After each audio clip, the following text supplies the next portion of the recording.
Greeting interwebs, it's Jackie K, and welcome for another edition of Mad Rat Dead. Last time in our adventures, I say we got through the difficulty spike of the game, like where things really start stepping up, and some of the levels that, at least from my own casual playthrough, I found the most annoying, so it's only going to look up from here, as far as I'm concerned. We're at the point where the story really starts picking up, and like I said, the past couple levels, kind of a bit of a difficulty spike, in my opinion, but minus the per usual of moments when the homing attack doesn't make sense for me, and maybe we'll run into some real frustrating parts in the final levels that I haven't played yet. But again, overall, I have a good feeling about the journey we have up ahead. Speaking of the narrative picking up, I think we're finally seeing what those wild rats are up to. We overheard one of them talking about cheese and behaving in a similar way that Mad Rat was back when he was delusional. So maybe a clue of what's going on lies in the behavior of these rats. They're all just gathering around, praising the rat god, talking about cheese. It's almost like they're following the cheese to a particular point. That said, I did promise to give warnings when the more graphic moments of the game comes up, and not to spoil too much, but yeah, you might want to look away if you're sensitive to the things I've warned about in the past. Just saying, last chance. That goes to any rodents that might be listening to you. You probably don't want to hang right there. Well, this game is only rated T, so we didn't actually see the murder, but the rudiments of said murder are definitely still there, and Mad Rat, now may not be the best time to mourn. The cat's still there, and it looks like he's... On the off chance that a single red stain was an issue, it's gone now, you can look back. It was just a single stain of blood, not the worst that the game has ever thrown at us, but I did make a promise and I'm keeping to it. Not the last time in this game that I feel like I'm gonna need to do that, but hey, we're not dead. We're not cat meat. We're not part of that big red splatter that's on the ground. Much to Mad Rat's dismay, he got saved by the one thing he set out to destroy. I'm abridging in a little faster of a pace than the game is dishing out the dialogue. Like, the only other thing that really gets brought up in this cutscene is you see the potential of this creating a conflict of interest in Mad Rat, more so just going like, dang it, I was just about to go kill a human, why the heck did I have to get saved by one? It could be just a throwaway piece of dialogue, a one-off thing to show Mad Rat's growth, or maybe it'll come back later in the narrative. Either way, I like how the writing for this scene was handled. And since that's all I really have to say at the scene, I guess I'll start talking now about the music for this level, because the only real note I have from my whole live commentary session of this stage is a little bit of the tonal whiplash I feel this music has in store. Like, I get it for the first few seconds, because it's really tense, Mad Rat doesn't know what's going on, but I don't know, maybe for some reason I feel like the music should be a bit more calm when we realize that it's just a friendly human child. Because this music just sounds like something that we would have in a chase scene, like when we were running away from the cat the first time. But here, like, especially once the level plays out and the music stops looping, well, see, we're not really running away from anything anymore, and yet this music plays throughout the entire stage. To be fair though, I do chalk that up more so to the way this game's format, with the way the music plays throughout the entire stage, including the cutscenes. Cause this is one of those scenes that really would have benefited from having multiple songs in it, like a song for when it's really tense, and a song for when it calms down, and a song for the stage itself. But again, because they built this game in a way that you could swap literally any song with any particular stage, including the cutscenes that play in the stage, I totally get why it is that way and we don't have the multiple scenes. I just don't know if like this song really is fitting for the entire stage in of itself. I guess you could get around by just making the whole stage a little more low pace, so a slower song would go along with it. But again, this is just my humble opinion. I'm not a music director. Closest I have is 2 years of schooling in game design. That's kind of a bit of a story in of itself though. So I can talk a little bit and spout opinions about how I feel games should be designed, without feeling like I'm completely backseat driving, but the people who made this definitely have more experience on me than I do. Besides, when I go into this much detail of what went right and what went wrong with the game, and what I think could have made it a more enjoyable experience for me personally, I don't do it in ill will. I think everyone gets that. I don't even do it because I think I could do it better. I just find a little bit of fascination in it because, like I said, I did go to school for game design for 2 years, and what stuck out to me the most, definitely way more than the programming aspect of it, was the conceptual factors that make up game design. Like what things you can do to make something fun. Why when Nintendo made Super Mario Bros., they made the Goombas jumpable, and they made the mushrooms look like Goombas, so you're inclined to try to jump on them, and in the process find out that they give you a power-up. How you design a level to make the motions that you want the player to go through feel more natural, little stuff like that really stuck out to me with game design. I just really appreciate video games being the unique platform they are, not just from a narrative standpoint like I was saying before, but from an entertainment standpoint as well. A lot of forms of media, especially before video games really became a thing, were one-way forms of entertainment. The creator makes the media, and the consumer consumes it. But with a video games, it's a two-way interaction. The creator of the game sets everything out for the player to do, but it's up to the player to really make the most out of those elements that the creator provides for them. To pull it more metaphorically, a good chunk of game design isn't just building the house for your audience to be in, but the door for them to enter as well. With something like a movie, you only really need to make the window, but when you're making a game, you have to make the door as well. Because the player isn't just watching the game, they're entering inside the game and taking part in it as well.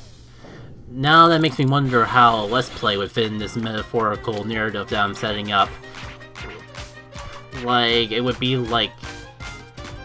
oh, I got it! I was gonna just offshoot as a joke, but I'm going all ham with this metaphor anyway, so why not? A Let's Play is kind of like the vlog camera. If you're selling a house to someone, since we're going down this metaphor for some reason anyways, the Let's Play is kind of like the promotional video, the thing that you take into the house when doing a house tour, so your audience actually knows what they're going into. Maybe you can give away too much of the house, yeah, but you can also sell someone on a house that wouldn't otherwise be interested in it. You know, there's other things I wanted to talk about, but it has been so long since I've been in game design, I was kind of blanking out on some of the things I really want to desire. Again though, I still have that book, so maybe I can actually just overview it real quick and talk about game design a bit more in the future. Because for something I technically dropped out of, I have a lot of fun just talking about it and thinking about it conceptually. I may never actually be good at the development part of it, but the design part of it always keeps me coming back to it, even if I'm nowhere closer to actually being able to make the game that I also desire. By the way, no need to fear, I did talk for most of the dialogue, but mostly boils down to Mad Rat realizing when the rats see cheese, it's actually the delusion guiding them towards a cat so they get eaten by it. So the game plan going forward is whenever Mad Rat sees cheese, we gotta snap him out of it so he stays away from the cats. And that's something we're going to have to keep remembering throughout the course of the adventure. We got a long way to go. Mad Rat got pretty far from home during all those delusions, so we gotta backtrack all the way from which we came if we want to reach the human and achieve our goal. Thankfully, this is more from a narrative standpoint, because even though, yeah, we're gonna go back through the sewers, we'll probably get back to the lab eventually, the game does do a good job in spicing up the action, and because it's a rhythm game, a lot of it comes down to the music. The game really plays with the notion that this place is going to be completely different than when we actually went through it, now that we're no longer delusional. We're really going to start to see just how powerful the delusions that Mad Rat was having actually were. See, look how much more peaceful and tranquil this place is. Actually a little bit overgrown with nature. That might just because we came right out from there, but even though it looks similar enough for us to know, day is clear that this is the same sewer that Mad Rat was in earlier on in our adventure, it still feels like a completely different level. Granted, a good chunk of it is because of the music. With this game being a rhythm game, that's just the magic of it. All you need to do is change the song, and the way you play the stage is completely different in and of itself. Though, obviously, that's not the only thing that's different with the stage. With the fact that the game has the option to change soundtracks in the free play mode, they need to do a bit more than just change the music to make a new stage. And yeah, having only 2 years of game design and not the full bachelor's, on top of it being so many years since I've been in college period, is kinda starting to backfire on me, because I can definitely tell that the stage is different, but I'm following graphs on the exact wording that I would use to describe what makes it different. Because you still have the floating platforms from before, but I guess they're just as simple as changing the amount of platforms. We don't even really see any of the elements from the stages that were in between the first time we were in the sewers, and now, like the wind, or any of those factors. But hey, TBH, the wind kind of led to some of the more annoying levels of the game, so I definitely don't mind a break from that. Oh, here it is. This is definitely not something that was in the original sewer. And another, how the heck did I make it past this stage without knowing how to do the dash moments? Because you got a narrow passage here, you kind of have to time it in a way where you dash through, but still have enough time to get over the other side without getting crushed. It's a fair challenge in of itself, though I'm definitely making it look harder than it actually is. I can imagine this type of stage, there's a lot of stages in Mad that I'm tempted to just Google a perfect playthrough of, because I imagine that this game looks so much, or would be so fun just to watch someone go through flawlessly. Because there's all these like perfect maneuvers, you're just going around the air so much, that I imagine would look really cool to see in one fluid motion. Something that I can't do because I suck at this game apparently. But yeah, I don't think I ever actually talked about why I only spent 2 years in game design.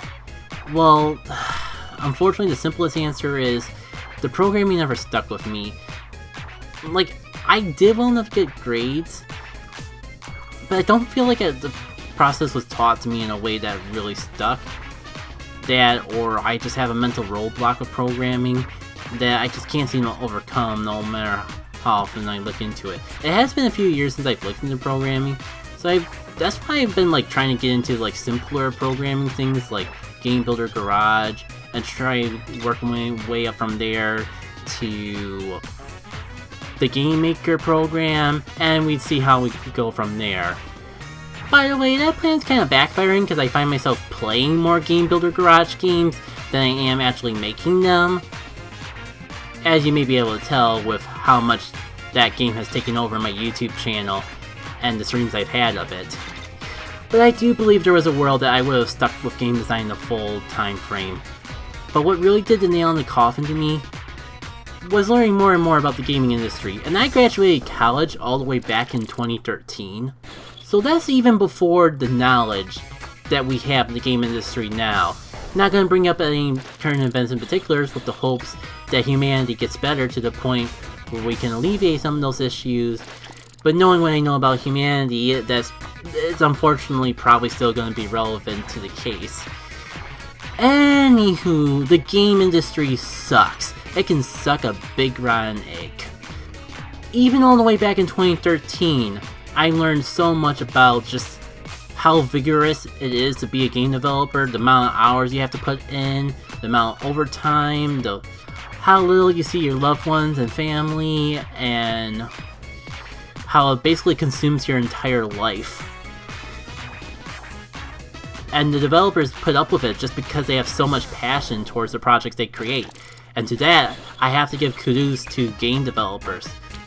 They have so much passion for the work they do, and the only way that I'd be able to keep up with that amount of dedication to the job was if I was specifically doing a project that I was passionate about. But it's a very unrealistic expectation, at least if you're working for a AAA company that actually makes the money, to actually have your ideas, dreams, and passion be the head of the project. It's unrealistic Of course the people who've been there forever are gonna have more influence. I just didn't see myself lasting long enough to get to that point. The indie game scene was sort of there. Not even 2013, I stopped going to game design and swapped to a different major, probably closer to 2011. Bastion either just came out or was still in development, because that was the biggest indie game that our college was talking about and was brought up as examples for game design in classes and that.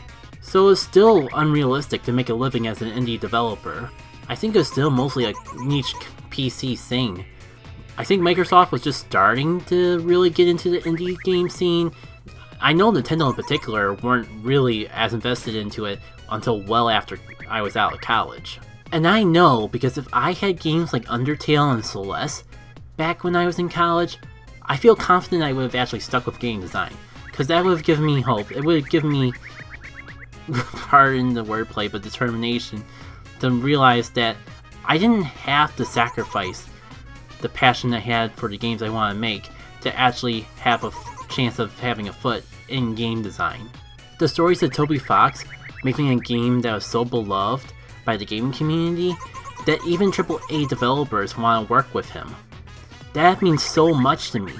Arguably, it's the one thing that gives me hope that I could possibly get back into game design someday. And I know he's not the only one that made the game, but the team was small, and from what I understand, he did have the biggest influence on the game as a whole. Darn, I talked over the whole cutscene, didn't even talk a little bit of what's going on behind it. Which stinks because so much just happened right now between Mad Rat and his development. If you weren't already paying attention while I was talking, I encourage you to go back and watch through that cutscene. Cause super abridged, Mad Rat discovered that the ghosts he quote-unquote saw was actually his drawing that he made way back when we first entered the sewer levels. Again, sorry for ruining that scene, but I really couldn't stop the story. I don't even think I got all of the story out. Because there was definitely things I felt I glossed over a lot quicker than I wanted to, but this is the bare minimum that I could have gotten out. I wouldn't have felt right cutting the story any shorter than I already have. And while I could go on, I don't want to take up anyone's time more than I have. I'll try to continue on in a future episode if I remember, but I think I'm done recording for the night, so I'm not sure if I'm gonna really remember, and even if I do, if I'll have the same energy to carry the story onwards into another part. So I want to at least get the bare minimum out before bearing you all adieu. Thank you again for tuning in to this edition of Mad Rat Dead, especially for just being patient with me as I ramble on about my youth. It's weird to say that, but college years basically are youth at this point in age. And I'll hopefully see you all for the next one. Take care.